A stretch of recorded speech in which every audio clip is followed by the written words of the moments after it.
Si treballem el nostre autoconeixement i sobretot si observem quin impacte està tenint la nostra conducta en les persones amb les que ens relacionem, hauríem de poder trobar els elements per saber que potser estem tenint una conducta que no està afavorint la bona relació o les bones dinàmiques dintre de la feina. És molt important aquesta autoobservació, quina tendència tinc, com em comporto. Em desperten enveges que a vegades no sé com gestionar i això acaba provocant un comportament que afecta els altres. Com estan els altres amb mi? Estan bé? Se senten còmodes o hi ha tensions?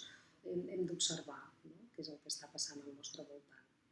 La capacitat la portem de fàbrica. Una altra cosa és si la tenim més o menys desenvolupada, però la bona notícia és que la podem aprendre a desenvolupar més. No? Hem de poder fer aquest exercici d'autoconeixement i d'observació de l'altre, de com imaginem que l'altre se sent en funció del nostre comportament cap a ell o cap a ella. És molt important, una de les claus en les relacions interpersonals i, per tant, també una de les claus en les dinàmiques laborals.